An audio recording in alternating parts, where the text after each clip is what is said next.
So we shall now go on to our next speaker in this segment, Dr. Sharanya Sara Abraham. She's there with us? Yes, ma'am.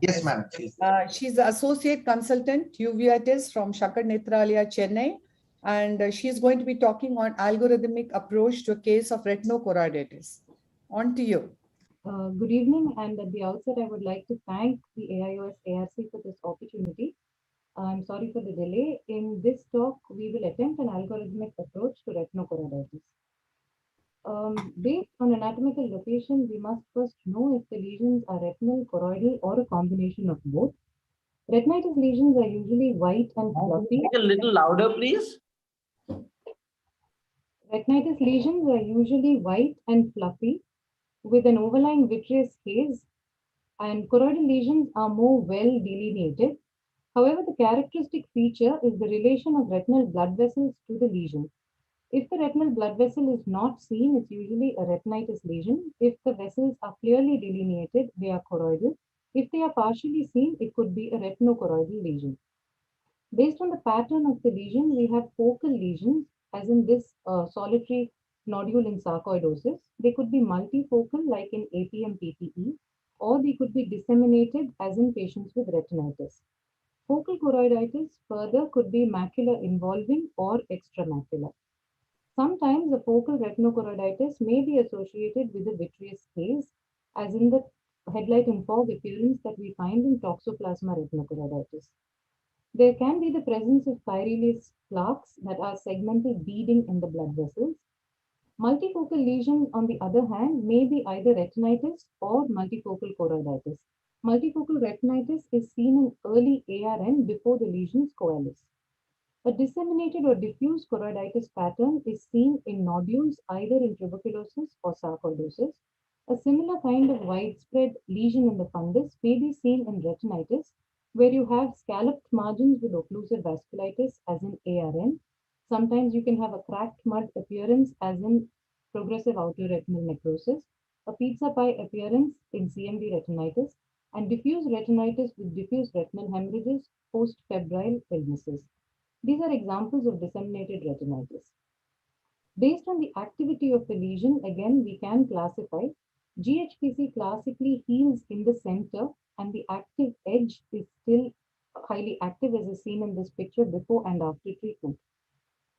The opposite is true in toxoplasma, where the healing is from the periphery to the center. So you see peripheral scarring and a continued activity in the center, also seen on the angiogram. Now that we know how to classify lesions based on their anatomy and healing patterns, we look at some of the investigations that we do, either the sarcoid or TB workup, infectious workup, and a whole lot of diagnostic tests. PCR analysis of the aqueous and vitreous is mandatory in patients in whom a definitive diagnosis is sought. A color fundus photograph, ideally a montage, to know the extent of activity in the periphery. The same holds good for wide field imaging.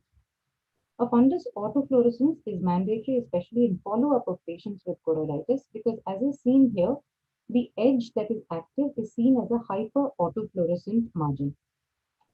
Healing patterns tell us that the lesion itself becomes progressively more hypo-autofluorescent, while the hyper-autofluorescent margin becomes progressively less hyper and then gradually disappears. A fundus fluorescent angiography may be done in patients with choroiditis, and this shows an increase in the hyperfluorescence, while ICG shows an increase in the hypersenescence of lesions. An OCT is indicated when there is a clinical suspicion of a CNVM development, especially in patients who are complaining of a reduced vision with no active inflammation. These are some representative images that show us chorioretinitis in toxoplasmosis, where there is a disruption of the entire retina and the underlying choroid.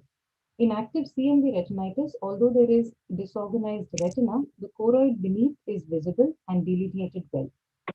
On OCT angiography, there is an absence of flow in the area of active necrotizing CMV retinitis. In placoid syphilitic chorioretinopathy, there may be a diffuse disruption of the outer retinal layers, the ellipsoid zone. Multifocal choroiditis shows that there are some hyperreflective lesions. These lesions are found to break through the retinal pigment epithelium into the outer retina. This composite image shows the correlation of an ICG angiography along with the OCT angiography and shows the hypoperfusion of the choriocapillaris, that is classic in APM-PPE and serpiginous choroiditis.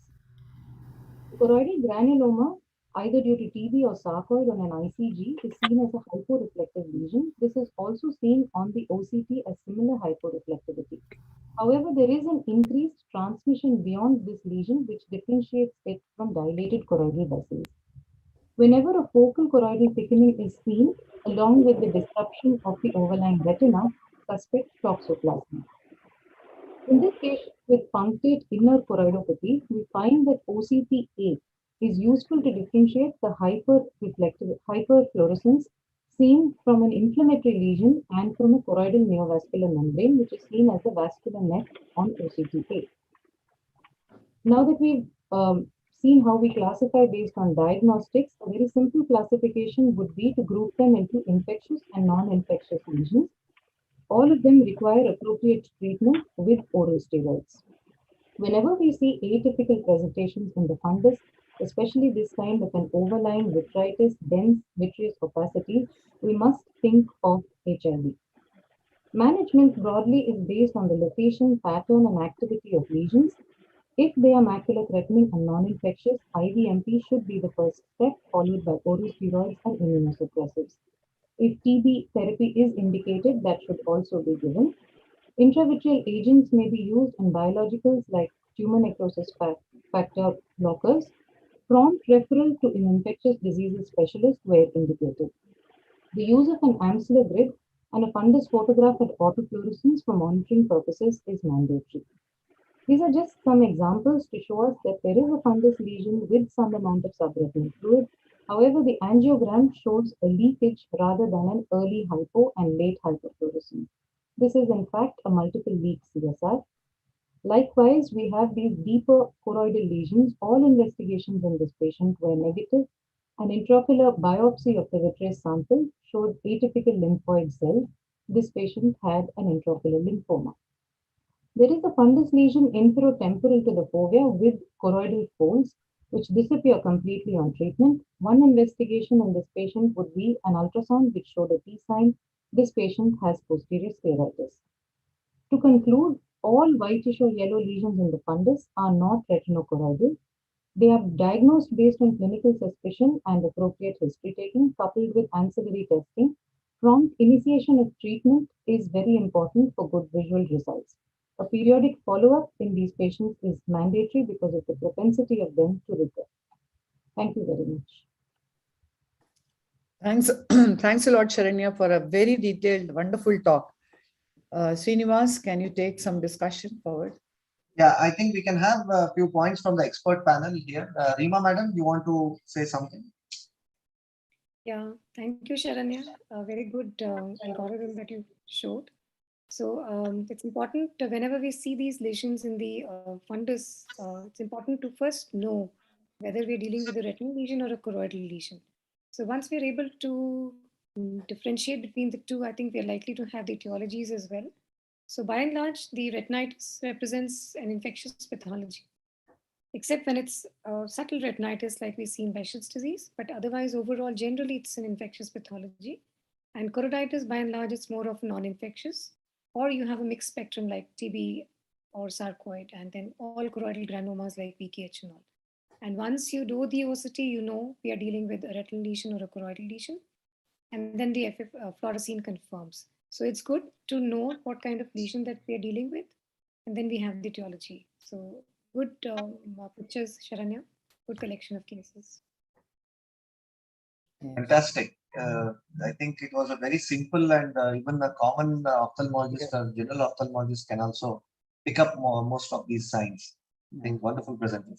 Any other questions do the speakers wants to ask the speaker? We can go ahead with the next one.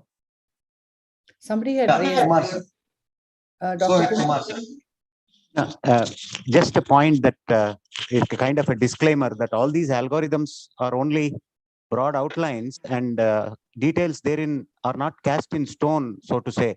So since this is a PG forum, I think we need to caution that that is not to be followed in every single case. It just gives us broad outlines, but we have to deal on a case by case basis. Just a small comment. Yeah. Got it, sir. Yeah. Can go with the next list. Yeah. Thank you, Sharanya madam. Thank